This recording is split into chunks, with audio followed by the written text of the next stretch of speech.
और आज लखनऊ जाना है। कौन कौन स्क्रीन पर एक्टर साहब, कौन नहीं जुड़ा ये बता दीजिए। अच्छा, बेंगलुरु से मंजू जी जुड़नी है, वो जोड़ेंगी, जब जोड़ेंगी तब उनको जोड़ लिया जाएगा। पहले दुबई जा रहा हूं श्वेता जैन के पास। Shweta ma'am hi, good afternoon. Good afternoon sir. Shweta ma'am, Dubai कैसे पहुंचे? सर हस्बैंड की जॉब लगी 5 साल पहले, तो उस वजह से आना पड़ा।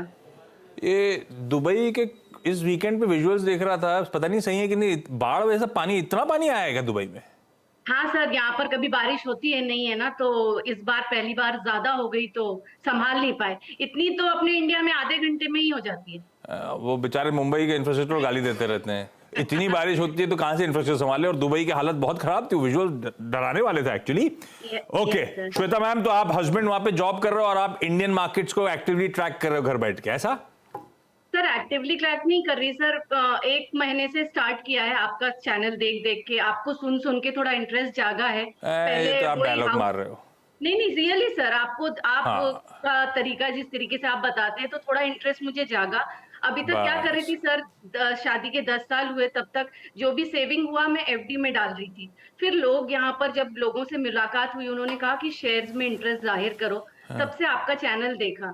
तो सर अभी परसों ही मैंने आपके व्हाट्सएप के थ्रू किसी को संपर्क किया कि अगर आप मुझे मेरा पोर्टफोलियो बनाने में मदद करें, मैं शेयर्स में और कैसे घुसूं। मेरे पास 2 लाख की सेविंग है सर, तो वो मैं कैसे इन्वेस्ट करूं ताकि मतलब लॉन्ग टर्म 5-6 साल रखूं मैं, तो वो कैसे ग्रो करे। अभी तक मैं 8 साल से एफडी ही कर रही थी सर, वो कुछ तो इंटरेस्ट तो नहीं मिल रहा था उसमें। तो अगर मैं शेयर्स में आगे बढ़ना चाहती हूँ, अगर आप रचना जी मुझे गाइड करें कि कौन से शेयर्स में लूं। और मुझे हर महीने 10,000 रुपीज भी मिलते हैं, Indian rupees as a saving मिलता है मुझे, तो उसको भी सर मैं कहाँ इन्वेस्ट करूं? बस ये 2 लाख इंडियन रुपीज ही देना, दिरहम तो नहीं देना। 2 लाख इंडियन रुपीज और 10,000 इंडियन रुपीज में सेविंग है ना, मंथली। पहले आपने चैनल की बात सुनी रचना जी? अच्छा ठीक है, अच्छा सवाल का जवाब, श्वेता के सवाल का जवाब दीजिए भाई।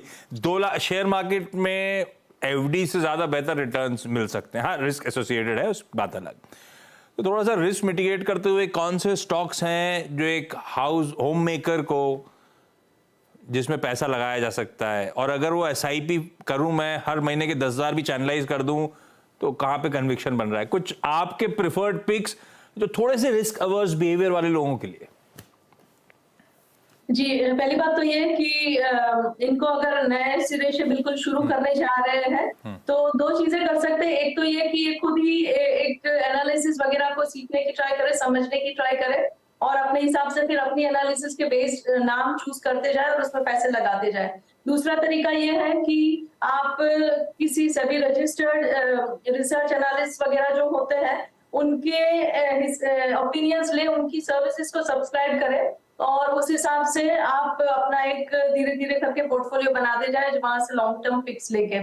मेरे हिसाब से इनको अपनी खुद की रीडिंग थोड़ी करनी चाहिए और साथ में किसी प्रोफेशनल की हेल्प भी लेनी चाहिए, पहली बात। दूसरी बात कि उनको लॉन्ग टर्म के लिए अगर करना है, उनको लार्ज कैप्स की तरफ अपना फोकस रखना चाहिए। ये शुरुआत का उनका टाइम जो है तो ज्यादा रिस्क लेने वाला, स्मॉल कैप मिड कैप वगैरह में पढ़ने वाला नहीं है।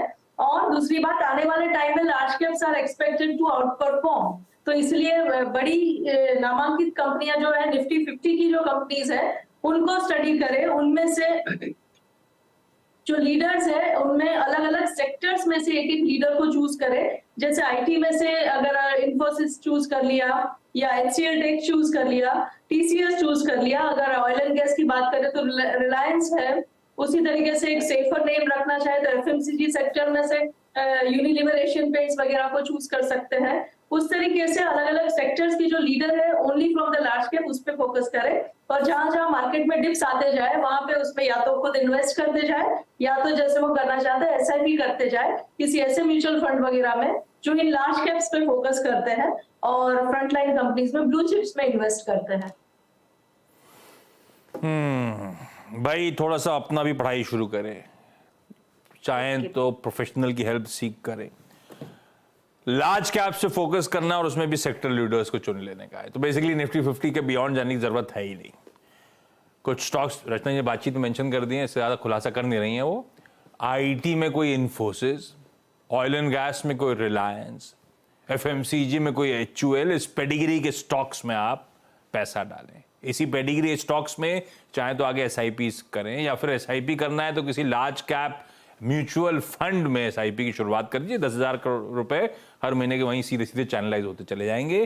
डिसाइड आपको करना है। लखनऊ से सीमा सिंह स्क्रीन्स पर। सीमा मैम नमस्ते, गुड आफ्टरनून। सीमा मैम, आपको कितना समय हो गया शेयर बाजार में?